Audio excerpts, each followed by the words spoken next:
Maranello, August 14th, 1988. Enzo Ferrari had just died. His office sat empty, door closed. No one had entered yet. The secretary stood outside, holding the key, hesitating. She'd worked for Ferrari for 12 years, never alone in his office. He was always there, or the door was locked. Now he was gone, and someone had to clear the desk. She opened the door. Everything was exactly as he'd left it. Papers stacked, pens aligned, calendar still showing yesterday's date, and in the corner of the desk, a photo frame, face down. She'd seen it 1,000 times, 12 years, every day, always face down. She'd asked once, years ago, "Should I straighten this?"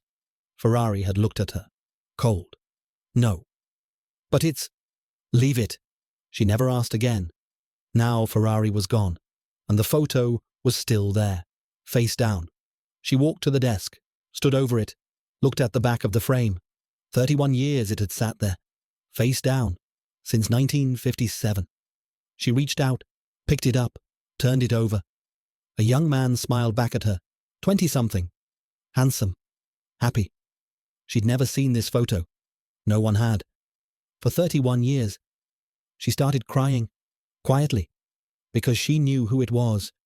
Dino, Ferrari's son, dead since 1957. The same year the photo was placed on the desk, face down. For 31 years, Enzo Ferrari had kept his son's photo on his desk and never looked at it, not once. How does a father do that?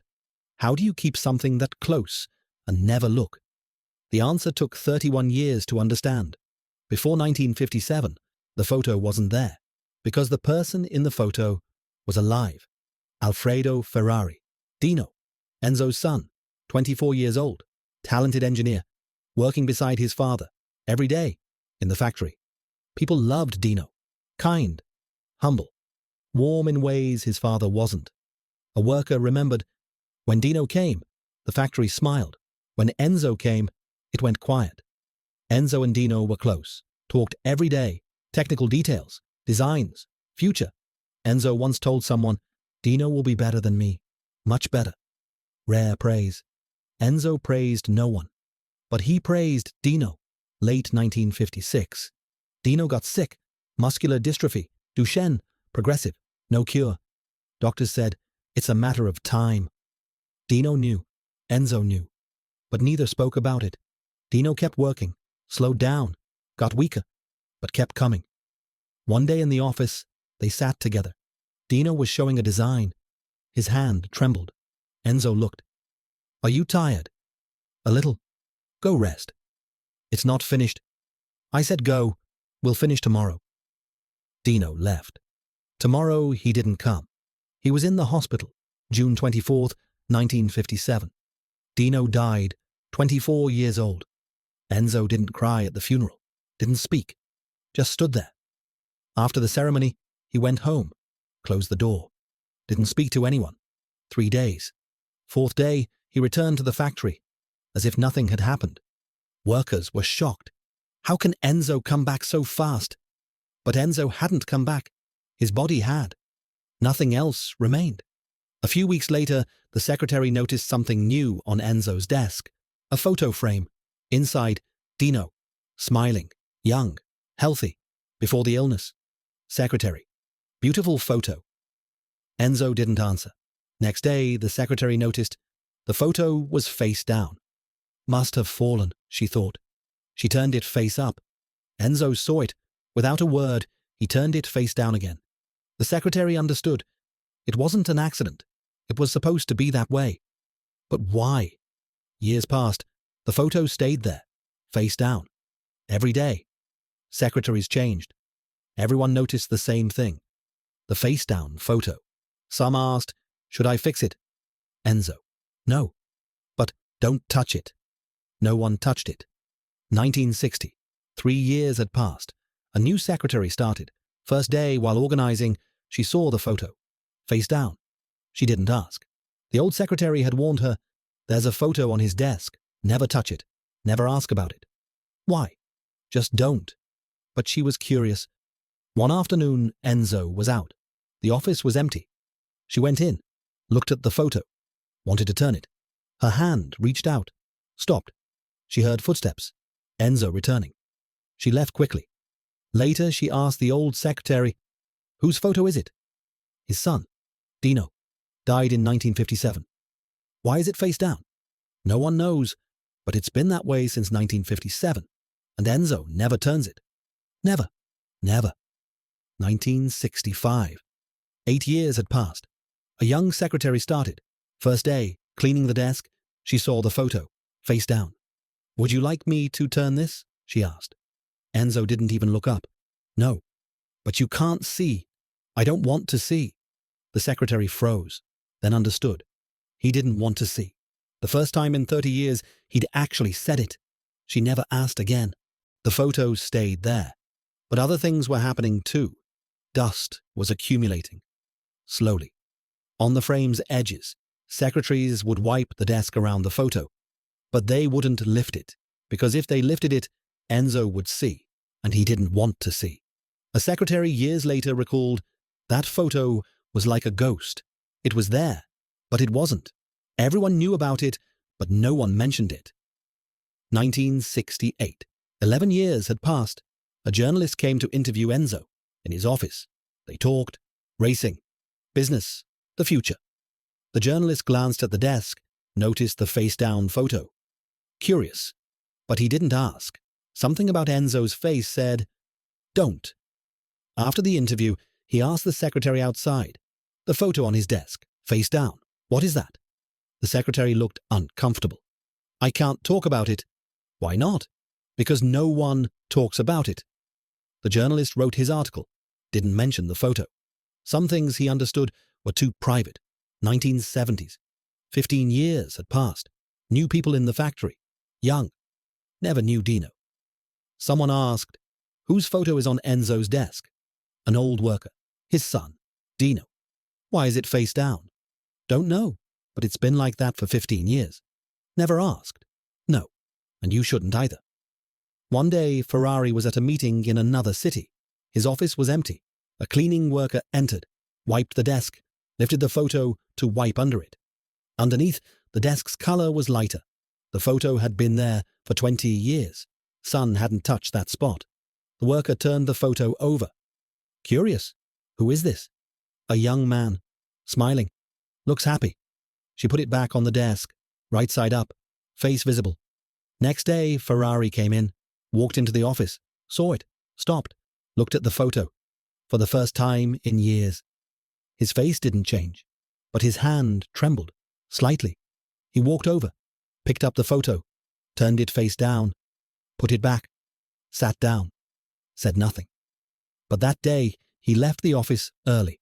First time in years. Among secretaries, there was a rule. Don't touch the photo. But sometimes new ones didn't know. In the 1980s, a young secretary asked, "Can I straighten this photo?" Old secretary, "No." "But it's been there like that for 30 years. Enzo wants it that way." "But why?" The old secretary looked at her. "Because looking hurts, but throwing it away hurts more. It's there but invisible. That way he can bear it." The photo wasn't the only thing. Dino's name was forbidden too. Not officially, but everyone knew. Once an engineer accidentally said Dino's design in a meeting. Ferrari looked at him, cold, said nothing. But a week later, the engineer was transferred. Different department. The message was clear. Don't mention Dino. Another time, a young designer asked, "I heard Dino worked on engines. Are his notes somewhere?" The room went quiet. Everyone looked at Ferrari. Ferrari stood up, left. Didn't answer. The designer never asked again. Dino's name became a ghost. Everyone knew it, but no one spoke it. And slowly, the silence spread. People stopped talking about the past, stopped mentioning anyone who died, stopped bringing up memories. Because memories led to Dino, and Dino was forbidden. The factory became quieter, not just about Dino, about everything. 1983, 26 years had passed. The photo was still there, face down. But now it had changed. Dust had settled into the frame's crevices. The wood had darkened slightly. Age. A secretary noticed, the back of the frame had a water stain. Old. from years ago. Maybe someone's coffee cup had sat too close. But the photo was never moved, never cleaned properly, never maintained. Because touching it meant Enzo would see. And Enzo couldn't see. 1985. 28 years had passed. Ferrari was aging, slower, tired. His office visits became shorter. Some days he didn't come at all. But when he did, the photo was there, face down, always. A secretary wondered, does he even remember it's there? But she never asked. 1987. 30 years had passed. Ferrari was very sick now, rarely came to the factory. His office sat mostly empty. But the desk remained exactly as he'd left it.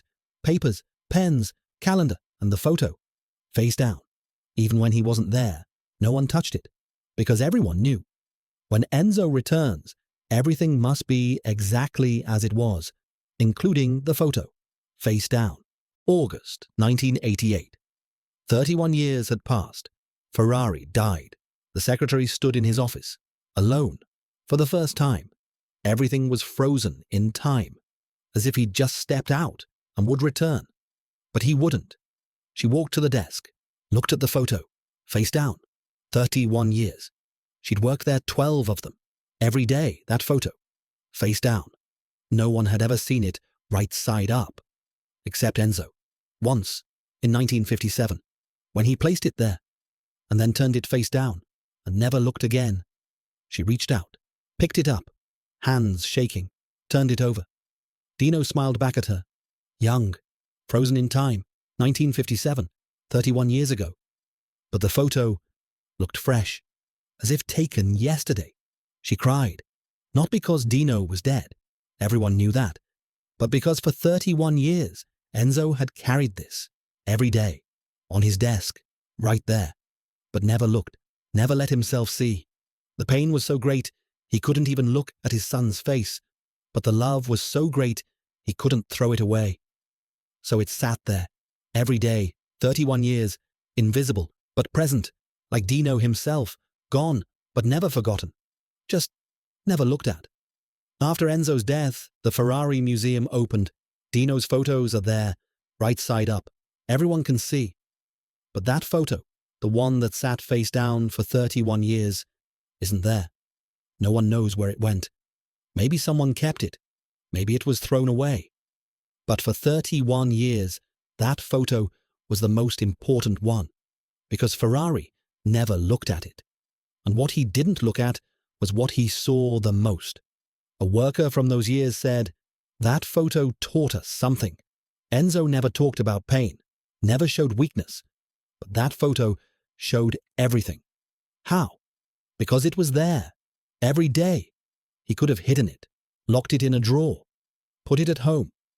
But he kept it on his desk, where he worked, where he spent every day. That meant Dino was with him, always. But face down meant he couldn't bear to look. So the photo was both things, love and pain, together, inseparable. For 31 years. Another secretary, years later, said, I think about that photo sometimes. People asked, why didn't he just put it away? But putting it away meant forgetting, and he couldn't forget.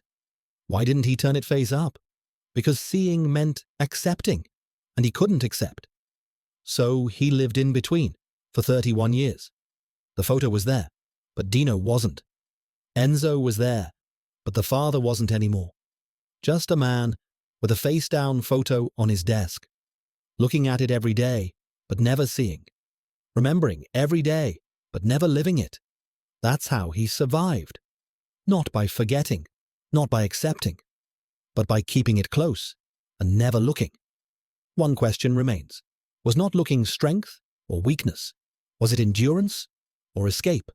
Ferrari saw that photo every day for 31 years, but never looked at it. Is that courage or fear? Maybe both. Maybe the hardest thing wasn't not looking. It was not throwing it away. He didn't look because it hurt. He didn't throw it away because forgetting hurt more. He stayed in between for 31 years. The photo was there, but Dino wasn't. Ferrari was there, but he wasn't a father anymore. Just a man remained. with a face-down photo on his desk, seeing it every day but not looking, remembering every day but not living. 31 years passed that way, and no one knew his pain, because his pain was silent, invisible, just like the photo, there but not there, present but unseen, for 31 years, until the day he died. And finally, someone turned it over, and Dino smiled, as if he'd been waiting 31 years to be seen again.